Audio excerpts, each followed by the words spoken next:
ብዙዎቻችን ስለ ትወና ብቃቱን ስንመለከት ቆመን ካለንበት የምናጨበጨብለት አርቲስት ፈለቀ የማርኋ አበበ ብዙዎቻችን በፊልም ኢንዱስትሪ ውስጥ የምናውቀውና የኢትዮጵያን ፊልም ኢንዱስትሪ አንድ እርምጃ ከፍ ያደረገ ሰው ነው። የተለያዩ ተከታታይ የቴሌቪዥን ድራማዎችና እንደዛውም ፊልሞች ላይ በብቃት ታውኗል። እንደሚታወሰው የዛሬ 5 ዓመት ገደማ በሰይፉ ቤቤሳ ላይ ቀርቦ በስትሮክ በሽታ እንደተጠቃና እርዳታ እንደሚያስፈልገው ተናግሮ ነበርና ሰይፉ ቤቤሳን ጨምሮ እንደዛውም ሌሎች ኢትዮጵያውያን በሀገር ውስጥና ከሀገር ውጭ የሚገኙ እርዳታ ለሱ ማድረጋቸውና እሱም እርዳታቸው ይታወሳል ማለት ነው። ከዛን ጊዜ ጀምሮ በሽታውም ተባብሶ እጅግ በጣም ከባድ ሁኔታ ላይ እንደሚገኝ እናስታውሳለን ማለት ነው። ከሁሉም በላይ ጸልዩልኝ፣ ጸሎት ያድነኛል። ጸልዩልኝ ፈልዬ ኢትዮጵያ ደግሞ የእምነት ሀገር ነች። በሁሉም ሃይማኖቶች ውስጥ ያላችሁ ወገኖች ጸልዩልኝ፣ እግዚአብሔር ያድነኛል። አመሰግናለሁ። እግዚአብሔር ያክብርልኝ። ወዳለሁ በጣም ቃሉ ነገር ግን ደግሞ አምና ማለትም ከአንድ ዓመት በፊት በአምለሲት ሙጬ ፖድካስት ላይ ቀርቦ ደህና እንደሆነ ተናግሮ ነበር። ለመሆኑ እሱን ምን ገጠመው?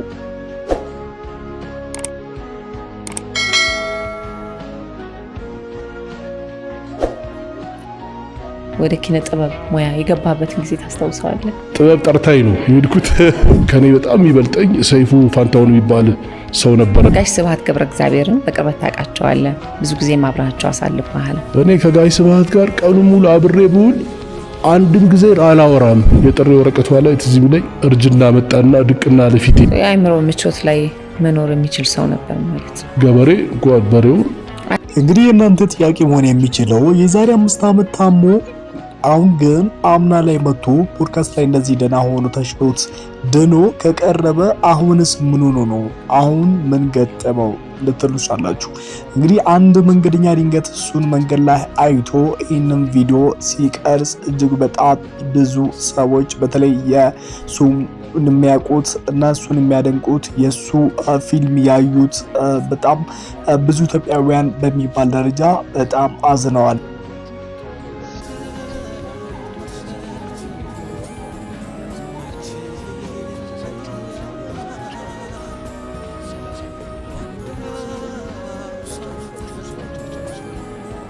ቪዲዮ እንዳያችሁት ነው እንግዲህ መንገድ ላይ አንድ ምርኩዝ ይዞ የሄደ በጣም ተጎሳቁሎ ልብሶቹ ቆሽሾ ምናምን ነገር ነው ያ ሰውዬ በፍጥነት ቀርጾት ነው እንግዲህ ካሜራው ወደ ታች ያዞረው። ምክንያቱም መንገድ ላይ ሰውን ታዋቂ እንደሆነ ኦልሬዲ ስለሚታወቅ መንገድ ላይ ሰውን እነዚህ ስልክ ደቅነ መቅረጽ ለሱም ደስ የማይል ነገር ስለሆነ ብዙ እንትን አለ። ቪዲዮ መጨር ነው እንግዲህ እዚህ ቪዲዮ ላይ ያለው እሱ ነው የሚባል ነገር አዳማስ ነው። አስተውላችሁ ካያችሁት ደግሞ ከሱ ጋር ተመሳሳይ ነው ማለት ሁሉም ነገሩ፣ ከፊቱ ገጽታ ሁሉም ነገሩ የአንድ ሀገር ጥበብ ዋርካ የሆነው የአንድ ጥበብ ሰው በተለይ ደግሞ ለዚህ ለአማርኛ ፊልም በጣም ዋጋ የከፈለ ሰው ነው። ከዝግጅቱ እስከ ከጀርባ ከፊልሙ ከባክግራውንዱ እስከ መተወን እንደዛም ደግሞ በግጥም በብዙ ነገር ነው እንግዲህ ቲያትር ላይም ደግሞ በጣም ጥሩ ተሳትፏልና እንዲህ በአንድ ጊዜ ድንገት የሆነ ጊዜ ላይ መድረክ ላይ የቆመ ሰው ወይም ደግሞ ይህንን ፊልም እየተቀላቀለ ሰው አይደለም። እንግዲህ ረጅም ዓመት እድሜ ልኩን አሳልፈዋል ማለት ይቻላልና እንግዲህ በጣም የሚያሳዝነው ነገር ይህ ሰው መንገድ ላይ በእነዚህ አይነት ሁኔታ ተጥሎ መገኘቱ በጣም የሚያሳዝን ነገር ነውና እውነትም ምን ያህል እየተጠያየቀን ነው፣ ምን ያህል እየተጋገዘን ነው፣ ምን ያህል እየተረዳዳን ነው የሚለው ነገር በጣም የሚያሳዝን ነገር ነው። እንግዲህ እዚህ ጋር ሲታይ እሱ ተጎሳቁሎ እነዚህ እጁ እንግዲህ በዚሁ በበሽታው ምክንያት ይመስለኛል እንግዲህ አንዱ የግራ እጁ አስተውላችሁ ከሆነ የሆነ እንትን ነገር ብለዋል እና እነሽማ ነገር ሆኗል እና ሲራመድም አረማመዱ ትክክል አይደለም። የለበሰው ልብስ ራሱ እንደዚህ ተጎሳቁሎ እንትን ማየቱ እንግዲህ የሆነ የሚያግዝ የሚረዳ ሰው ሲጠፋ ይሆናል እንጂ ሰው እንደዚህ ይህን ያህል ራሱ እስከ መጣል ድረስ አይደርስም። በሽታው ላይ እንግዲህ የገንዘብ እጦት ችግርም ሲጨመር ደግሞ ከባድ ሁኔታ ላይ ይሆናል ማለት ነው እና መላው ኢትዮጵያውያን ይህን ቪዲዮ የተመለከታችሁ በተለይ ደግሞ ብዙ ተከታይ ያላችሁ የማህበራዊ ሚዲያ ተጽዕኖ ፈጣሪዎች በሙሉ እሱ እንዲረዳ እንዲታገዝ የሆነ ቻሌንጅ ቢጀመርለት በተለይ ቲክቶክ ላይ ወይ መኪና እንኳን ቢገዛለት ራሱ ጥሩ ነው። ለመጓጓዣ በጣም እንደዚህ ለመሄድ ሰልፍ ጠብቆ ታክሲ ጠብቆ እንደዚህ መሄድ በጣም ከባድ ነገር ነው ማለት ነው። ይሄ ሰው ለዚህ ሀገር በጣም አስፈላጊ ነው። በተለይ ደግሞ ለዚህ ሀገር ፊልሞች እና ድራማዎች የዋለ ውለታ ቀላል ነገር አይደለም።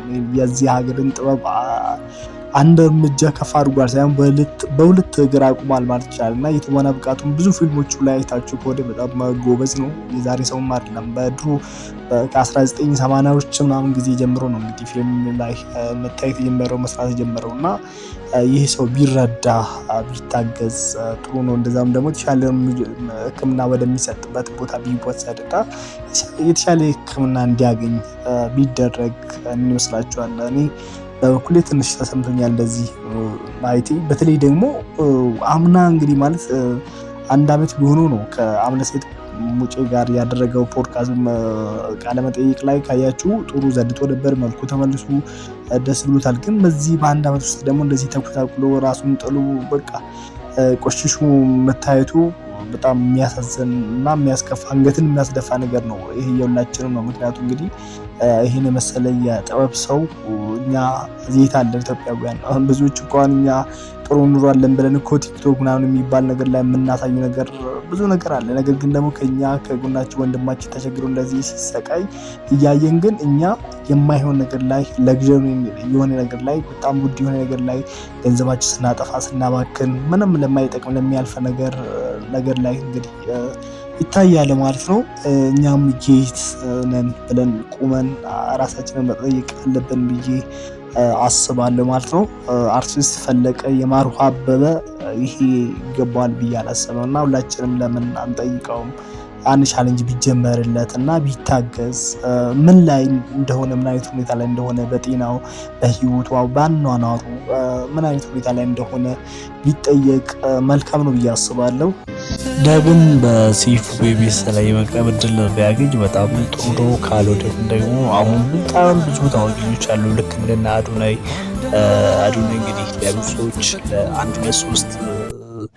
ለሶስት አርቲስቶች ማለት ይቻላል ለሁለት ተዋናዮች እና ለአንድ ቤተክርስቲያን ዘማሪ መኪና እንዲገዛ ቻሌንጅ አስጀምሮ ወይንን ማሳካት ይችላል እና አዶናይ ጋር ራሱ ቢደርስ በጣም ጥሩ ነገር የሚሆን ይመስለኛል። ደግሞ በጣም ታዋቂ ነው፣ በጣም ተወዳጅ ነው፣ ሰዎች ይወዱታል።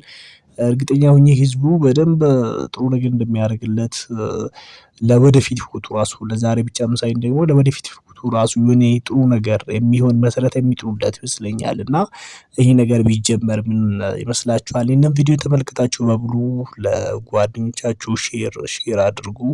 ሀሳባችሁን ደግሞ በሀሳብ መስጫ ሳጥን ላይ ተጽፉልኝ ጋብዛችኋለሁ። እስካሁን አብራችሁ የቆየሁት እኔ ወንድማችሁ ፍሮንሲስ ሰምዲ ነበርኩኝ። ለዚህ ዩቲዩብ ቻናል አዲስ ሆናችሁ ሰብስክራይብ አድርጉ።